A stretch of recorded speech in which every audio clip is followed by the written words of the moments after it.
사도행전 1장 8절에서 11절 말씀. 오직 성령이 너희에게 임하시면 너희가 권능을 받고 예루살렘과 온 유대와 사마리아와 땅 끝까지 이르러 내 증인이 되리라 하시니라. 이 말씀을 마치시고 그들이 보는 데서 올려져 가시니 구름이 그를 가리어 보이지 않게 하더라. 올라가실 때 제자들이 자세히 하늘을 쳐다보고 있는데 흰옷 입은 두 사람이 그들 곁에 서서 이르되 갈릴리 사람들아 어찌하여 서서 하늘을 쳐다보느냐. 너희 가운데서 하늘로 올려지신 이 예수는 하늘로 가심을 본 그대로 오시리라 하였느니라. 아멘. 오늘은 사도행전 사도신경 가운데 하늘에 오르사 전능하신 하나님 우편에 계시다가 하는 말씀을 나누도록 하겠습니다. 특별히 본문을 사도행전 1장의 말씀으로 오늘 정했습니다. 사실 하늘에 오르사 전능하신 하나님 우편에 앉아 계시다가 하는 이 고백은 사도신경에 들어있지만 실제로 이제 이 고백과 매칭이 되는 찬송가를 찾아봐도 찬송가가 없어요. 그래서 오늘 찬송 159장 할렐루야 우리 예수 부활 승천하셨네. 그 찬송은 사실 부활의 찬양입니다. 근데 거기 승천이라는 단어가 딱 한 단어, 하늘에 올리우심을 이제 한자로 승천이라고 부르는데, 이 승천에 관한, 하늘로 올리우심에 관한 찬양도 찾기가 쉽지 않아요. 뿐만 아니라 이 승천에 대해서 실제로 설교를 해본 적이 제가 없습니다. 제가 30년 목회하면서 오늘 예수 그리스도께서 하늘로 오르셨다, 그리고 전능하신 하나님 아버지 우편에 앉으셨다 하는 이 설교를 제가 평생 처음 해보는 설교예요. 그러니까 설교자들에게도 핫한 주제가 아니고 찬송가를 작곡하고 작사하는 사람들에게도 그렇게 아주 흥미있는 주제가 아닙니다. 그럼에도 불구하고 초대교회 성도들이 이 사도신경 가운데 이 고백을 빼놓지 않은 것에 대해서 제가 굉장히 감사했어요. 하늘에 오르사 전능하신 하나님 우편에 앉아 계신다. 이게 이제 현재형인데, 이 고백이 사도행전이라고 하는 초대교회의 새로운 역사가 시작되어지는 그 사도행전의 첫머리에 예수 그리스도가 하늘로 올리우시고 하나님 보좌 우편에 앉아 계신 것, 그랬다가 거기서 이제 그곳으로부터 산자와 죽은 자를 심판하러 오실 것이다 하는 예수 그리스도의 재림과 심판 이야기가 이제 앞으로 이어질 텐데, 이 사도행전의 역사의 첫머리에 이 하늘로 올리우심과 보좌 우편에 앉으심, 이 주제가 이렇게 놓여 있다는 것은 놀라운 일입니다. 이 고백이 가지고 있는 의미를 이제 살펴보면, 사도행전에 왜 이 이야기가 하늘로 올리우시고 또 보좌 우편에 앉아 계신 이 이야기, 아무것도 아닌 것처럼 느껴지고 어떻게 보면 평범하게 느껴질 뿐만 아니라, 이거 보면은 찬송가 작사자들도 이것을 찬양하는 찬양이 없어요.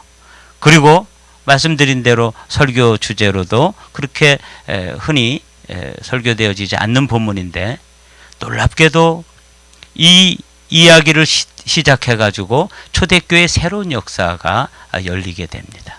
그래서 이제 오늘 이 말씀이 참 깊고 귀한 의미가 담겨 있다. 초대교회 성도들은 이 의미를 놓치지 않고 사도신경의 고백 가운데 한 부분을 차지하도록 이렇게 배열했다 하는 것이 참 놀라운 성령의 역사다. 저는 그렇게 생각하면서 이 말씀을 준비했습니다.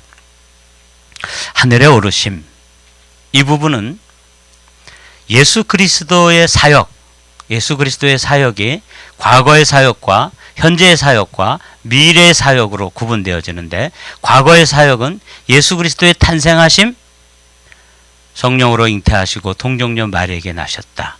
그리고 고난을 받으시고 십자가에 죽으심, 그리고 장사 지낸 바 되었다가 지옥에까지 내려가셔서 그리스도 되심을 선포하시고, 그리고 그분이 부활하셨다. 이 모든 사건들은 예수 그리스도와 연관되어진 이 사역은 다 과거의 사역입니다. 그런데 오늘 하늘에 오르사 전능하신 하나님 우편에 앉아 계신다. 이 말씀은 그리스도의 현재 사역입니다. 그래서 지금 올리우신 이후에 지금까지 예수 그리스도께서는 그 보좌 우편에 앉으셔서 그리스도의 현재적 사역을 계속하고 계신 것이죠. 그리고 이제 다음 주에 우리가 살펴보게 될 저리로서 산자와 죽은 자를 심판하러 오시리라. 이건 이제 예수 그리스도의 미래의 사역입니다. 자, 지금 예수 그리스도께서 현재적으로 하고 계신 이 일이 시작되는 이 이야기가 사도행전인데, 사도들과 함께 성령께서 하셨던 일의 첫 번째 기사가 뭐냐면 하늘로 올리우시고 보좌 우편에 앉으셨다 하는 이야기라는 것이죠. 하늘에 오르사 전능하신 하나님 우편에 앉아 계시다가, 그래서 이제 여기서 우리가 첫 번째로 살펴봐야 될 게 하늘입니다. 실제로 우리는 그렇게 큰 관심을 가지고 있지 않지만 초대교회 성도들은 예수 그리스도의 승천을 기념하는 교회를 387년에 감람산에다가 이렇게 건축을 했습니다. 근데 이게 이제 무너지고, 페르시아에서 무너지고 또 다시 건축하고 또 무슬림들에 의해서 무너지고 다시 건축되어지고, 이런 과정을 거치다가 1187년에 이게 예수 그리스도의 승천을 기념하는 교회인데, 이게 이제 지금은 이슬람 사원이 됐다 그래요. 근데 처음에는 이게 교회가 예수 승천 교회로 이렇게 지어질 때는 요 위에 제가 이렇게 빨갛게 표시되어진 요 부분이 돔인데, 이슬람 사원을 나타내는 그런 형태의 건축 양식이잖아요. 이게 없었고 위로 하늘이 이렇게 열려 있었다 그래요. 하늘을 바라보고 예수 그리스도께서 승천하시고 다시 오실 그분을 기다리면서 천정이 없는 그런 기념교회를 세웠는데, 무슬림들이 이거를 막아버린 거죠.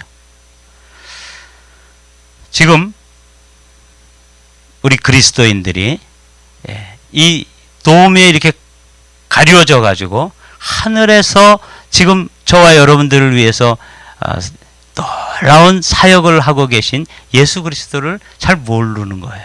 오늘 이 말씀을 통해서 하늘에 오르사 전능하신 하나님 우편에 앉아 계신다 하는 이 말씀을 통해서 지금 예수 그리스도께서 우리를 위해서 십자가에 죽으시고 부활하신 후에 승천하셔서 어떤 일을 감당하고 있는지를 우리가 살펴보면 너무 감동 그 자체인 것이죠.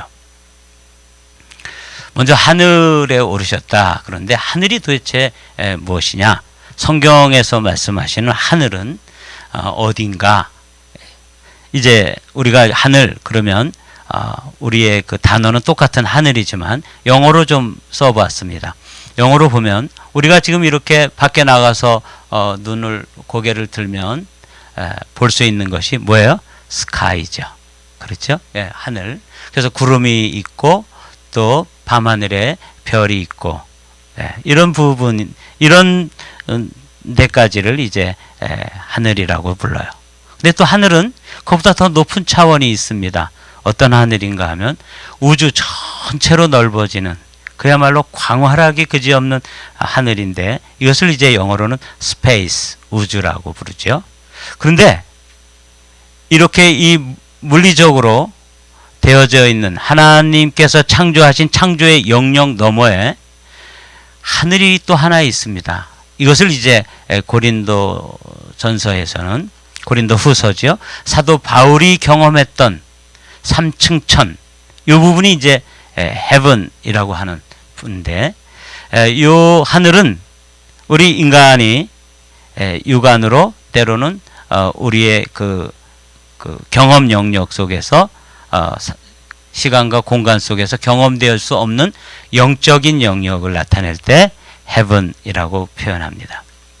이 그림은 누구냐 하면 최초의 우주 비행사였던 소련의 우주 비행사였던 가가린이라고 하는 우주 비행사입니다. 이 사람이 이제 최초로 우주 여행을 다녀온 이후로 첫 번째 한 말이 뭐냐면, 내가 우주 여행을 다녀와 보니까 거기에는 천국도 없었고 하나님도 없더라, 이렇게 얘기했습니다. 그 사람들이 다 공감을 한 거죠. 그렇구나. 하나님이 없구나. 그렇게 멀리까지 가서 봤는데 하나님이 안 보이고 천국도 없었다, 이렇게 이야기를 했다는 거예요.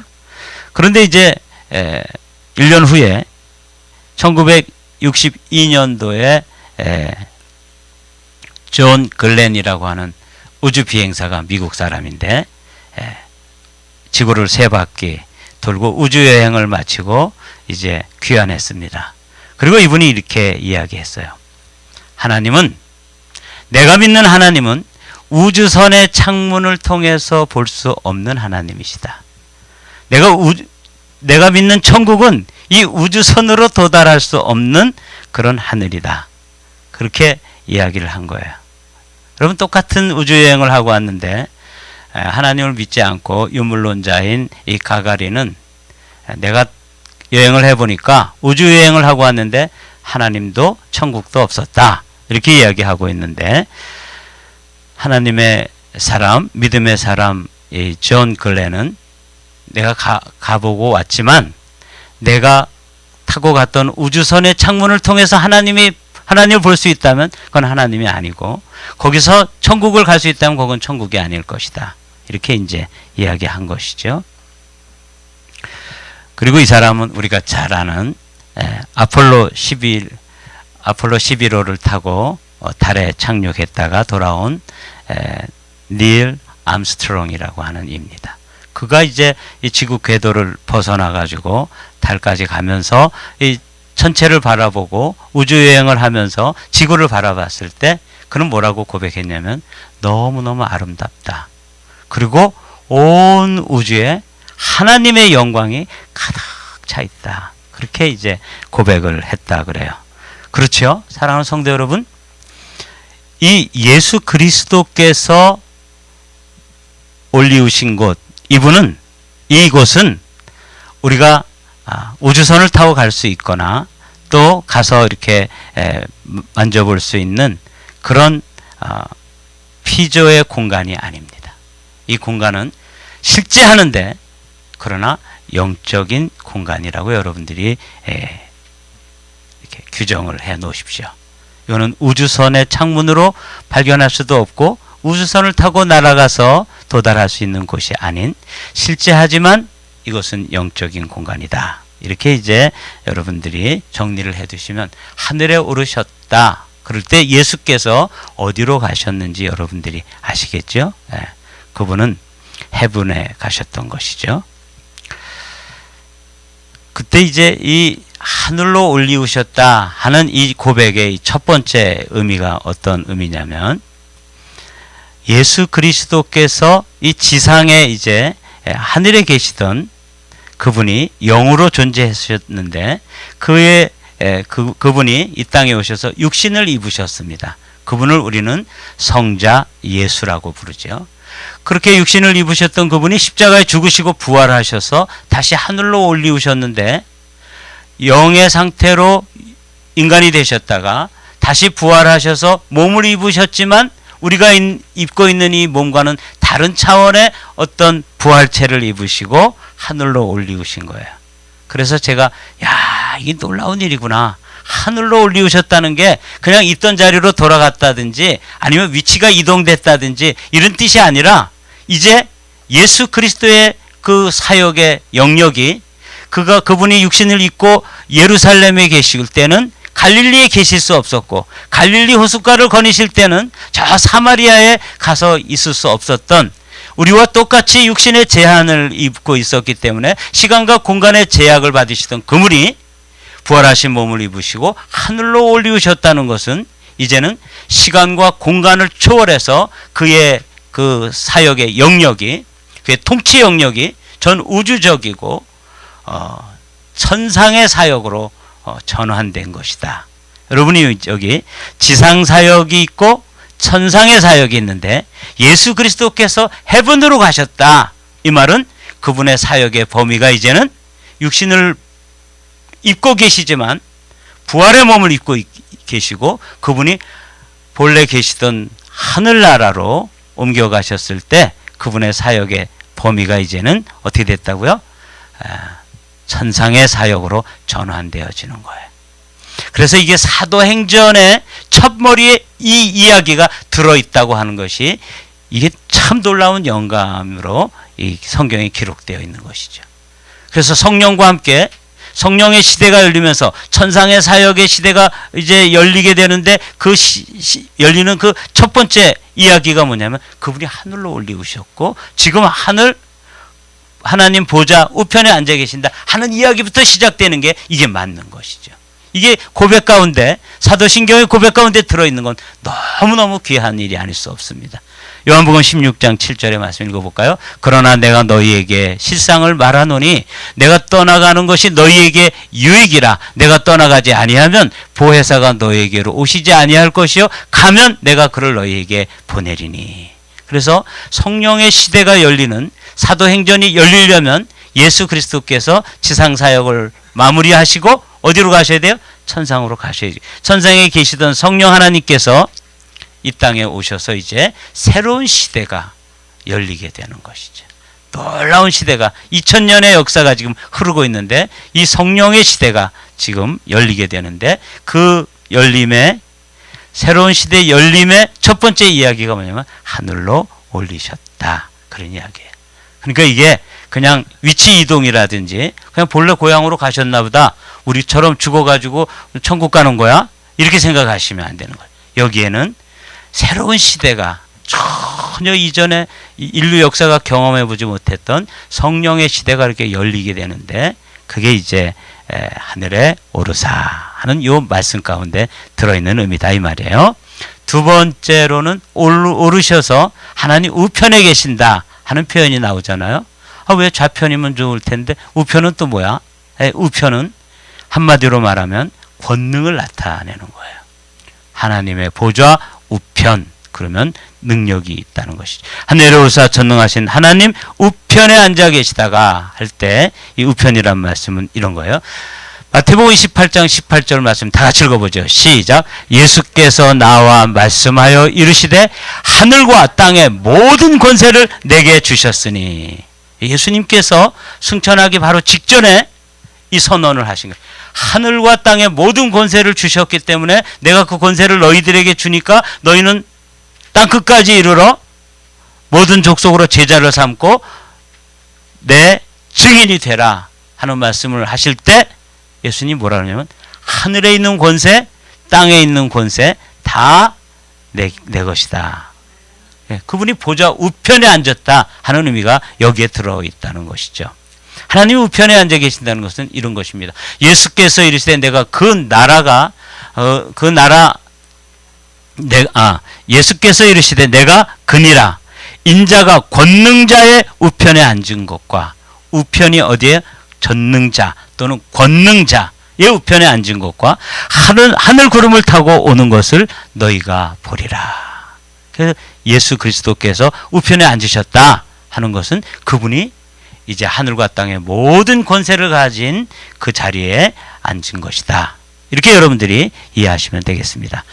세 번째로 앉아 계신다 하는 게 이제 우리에게 또 생각해 봐야 될 주제예요. 맨 처음에 하늘에 오르사, 그 다음에 우편, 그 다음에 또 뭐예요? 앉아 계심 이거죠.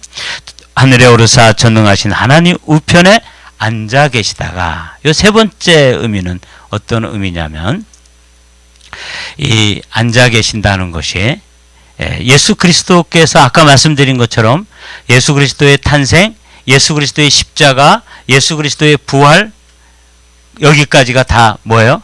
과거 2000년 전에 있었던 과거의 역사입니다. 그걸 우리가 이제 믿음으로 나를 위해서 그렇게 해주셨다고 고백하는 것이죠. 그리고 여기 저리로서 산자와 죽은 자를 심판하러 오시리라 하는 것이 이제 이 그리스도의 미래적 사역이라면 오늘 예수 그리스도께서 승천하셔서 현재까지 우리가 그리스도의 다시 오심, 세컨드 커밍을 기다리고 있는데 예수 그리스도의 다시 오심까지 그 2000년의 역사 동안에 지금 주님께서 하시고 있는 이 현재 사역, 현재적 위치를 우리 고백에서는 뭐라냐면 보좌 우편에 앉으셨다. 그렇게 고백하는 거예요. 보도록 하죠. 누가 정죄하리요? 죽으실 뿐 아니라 다시 살아나신 이는 그리스도 예수시니 그는 하나님 우편에 계신 자요 우리를 위하여 간구하시는 자신이라. 이게 이제 보좌 우편에 앉으셔서 하시는 첫 번째 일입니다. 사랑하는 성도 여러분, 여러분들이 예수 그리스도를 믿기 시작한 때가 언제입니까? 예수 그리스도를 믿고 지금까지 여러분들이 믿음을 잘 견지하고 또 믿음을 잘 보존하고 여기까지 믿음을 가지고 올 수 있었던 것은 누구의 덕분입니까? 여러분들을 위해서 기도했던 부모님도 계시고 또 여러분들을 전도했던 그런 그 사람들이 아직까지 여러분들을 위해서 기도하시죠.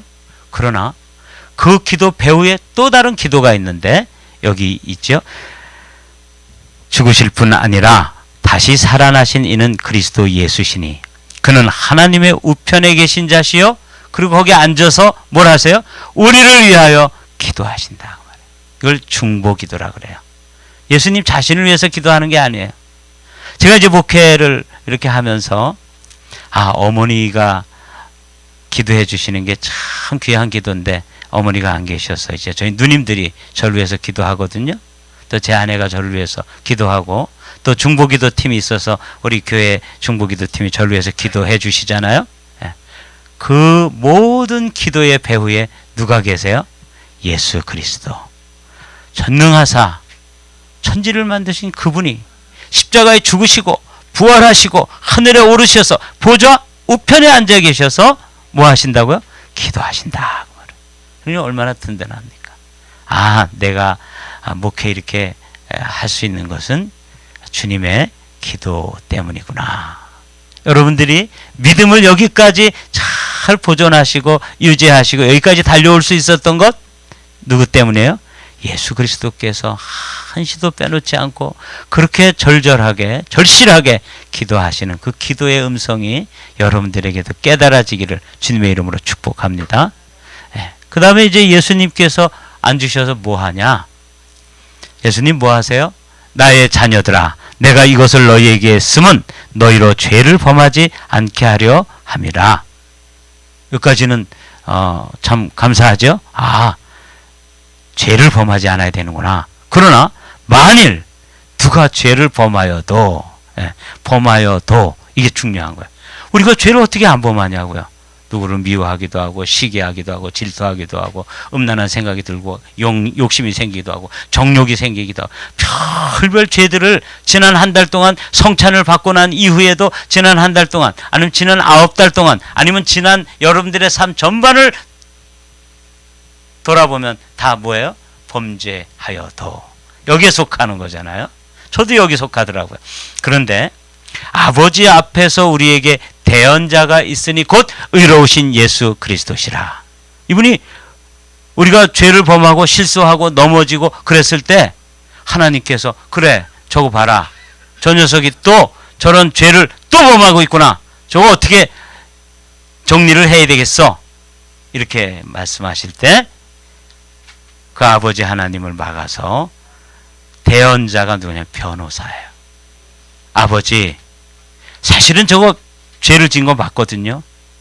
그런데 죄를 지은 건 사실이지만 저 죄를 위해서 내가 대신 죽어줬습니다. 그러니 저를 용서하십시오.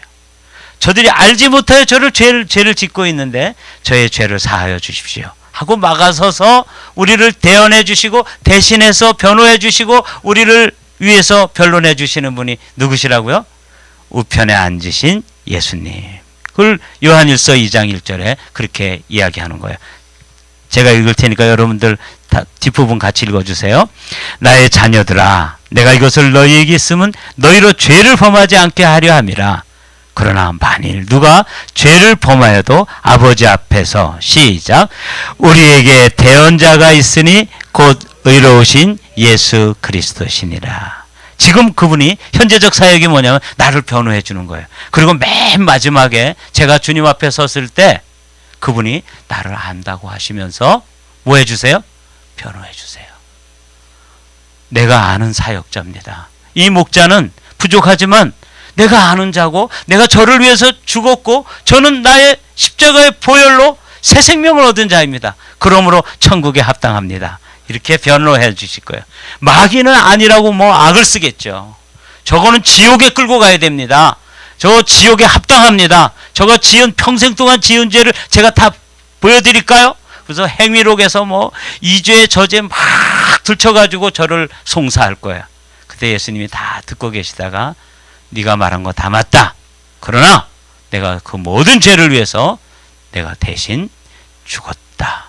이렇게 말씀하시면 하나님도 마귀도 아무 소리 할 수 없고 저는 천국에 합당한 자가 되는 것입니다. 그분이 누구냐? 보좌 우편에 앉아 계신 대언자 되신 의로우신 예수 그리스도십니다. 그분을 여러분들이 변호사로 두고 있어요. 여러분 재판해 보신 적 있습니까? 변호사 중에 유능한 유대인 변호사래야지 된다고 그러잖아요. 근데 진짜 우리 예수님이 어떤 변호사예요? 유대인 변호사예요. 여러분 든든하게 생각하십시오. 유대인 변호사는 지는 적이 없어요. 그래서 예수님이 그냥 유대인으로 변론을 딱 해주시는데 한치의 오차도 없이. 그래서 한국에서 가장 변론을 잘하는 사람이 누구예요? 법무부 장관인 어떤 한 사람이 검수완박이 잘못되었다고 조목조목 변론하는 거 제가 봤어요. 마치 예수님이 저를 위해서 여러분들의 그 모든 죄와 허물과 악을 위해서 그분이 다 십자가에서 값을 지불하시고 그것을 증거로 제시할 거예요. 이 사람 내가 압니다. 내가 저를 위해서 죽었습니다. 그러므로 저는 천국 백성입니다. 이런 유대인 변호사가 있다는 사실에 여러분들은 안심하시고 믿음으로 승리하게 되시기를 주님의 이름으로 축복합니다. 그리고 그분이 우리가 이제 계속 죄를 짓도록 그냥 버려두는 게 아니라 죄와 상관없는 거룩한 영 보혜사 성령님을 보내주셨습니다. 보혜사 곧 아버지께서 내 이름으로 보내실 성령, 그가 너희에게 모든 것을 가르치고 또 너희에게 말한 모든 것을 생각나게 하시리라. 보혜사라는 말이 뭐냐면 헬라어로 파라클레토스인데, 파라라는 말은 곁에 이런 말이에요. 클레토스, 부름을 받았다. 나를 돕기 위해서 거기서 변론만 하고 앉아 계신 게 아니라 또 뭘 해요? 정말 의롭게 살도록, 정말 하나님 자녀답게 살도록, 정말 믿음으로 살도록 도와주실 수 있는 힘과 능력을 가지신 분이 어디에 와 계세요? 파라클레토스. 저를 보라는 말은 보호하시고, 해라는 말은 은혜를 주시고, 사라는 말은 스승이 되어주시고, 그런 뜻이에요. 보혜사가 되셔서 우리에게 오셔서 오늘 매일 동행하십니다. 그림자처럼 수비하시는 거예요. 그분이 보혜사 성령이에요. 하늘에 오르사 전능하신 하나님 우편에 앉아 계신다. 그럴 때 이 앉아 계심의 의미가 세 가지예요. 우리를 위해서 기도해 주시고, 우리를 위해서 변호해 주시고, 세 번째로 뭐 해 주세요? 우리와 함께 그림자처럼 아예 우리 안에 들어오셔서 우리를 성령의 사람으로, 말씀의 사람으로, 기도의 사람으로 살아가도록 힘과 능력을 주시는 분이에요. 그러므로 여러분들이 가지고 있는 그 어려운 문제들, 난제들, 이것들을 완벽하게 해결해 줄 수 있는 분이 전능하신 성령 하나님이십니다. 그분이 나의 뭐가 되셨어요? 도움이라는 거예요. 도움이, 보혜사라는 뜻이 그런 뜻입니다. 사랑하는 성도 여러분, 오늘 우리가 이 본문을 읽고 시작했습니다. 올라가실 때 제자들이 자세히 하늘을 쳐다보고 있는데 흰옷 입은 두 사람이 그들 곁에 서서 이르시되 갈릴리 사람들아 어찌하여 서서 하늘을 쳐다보느냐. 너희 가운데서 하늘로 올려지신 이 예수는 하늘로 가심을 본 그대로 오시리라 하였느니라. 이렇게 되어 있죠. 이게 하늘이란 말이 우리나라 말로는 그냥 다 하늘이에요. 근데 영어로 한번 보십시오. 왜 하늘을 쳐다보느냐? The sky죠. 그러나 그분은 어디로 올라가셨어요? 너희 가운데서 하늘로 올리우신 이 예수는, 영어 성경 보십시오. 노란 하이라이트로 되어 있잖아요. heaven이라고 되어 있잖아요. 사랑하는 성도 여러분, 제가 모두에 말씀드렸죠. 스카이가 있고 스페이스가 있고 헤븐이 있는데 예수님은 헤븐으로 가셨다고 사도행전을 기록한 의사인 과학자인 누가가 그렇게 기록했습니다. 그리고 이 기록을 시작으로 해서 새로운 시대가 열리는 거예요. 성령의 시대, 무슨 시대? 은혜의 시대. 그리고 무슨 시대? 교회 시대. 이게 이제 열리는 거예요. 그래서 그분은 어디로 가셔야 돼요? 하늘로 올리우셔야 돼요. 그리고 능력의 권능자의 우편에 앉아 계셔야 돼요. 그리고 그분은 앉아 계셔요. 그리고 이제 거기서부터 산자와 죽은 자를 심판하러 오실 것입니다. 이게 이제 미래적 사역이에요. 이것을 한번 이렇게 요약을 해보았습니다. 새로운 시대가 열리죠. 하늘에 오르사 전능하신 하나님 우편에 앉아 계시다가, 그럴 때 과거의 사건을, 과거의 예수 그리스도의 사역을 두 단어로 요약한다면 십자가와 부활입니다. 그런데 그분이 십자가에서 우리의 죄를 다 대속하시고, 그리고 그 사망 권세를 깨뜨리고 부활하신 예수님은 현재 뭐하고 계시냐? 하늘에서 앉아 계신다.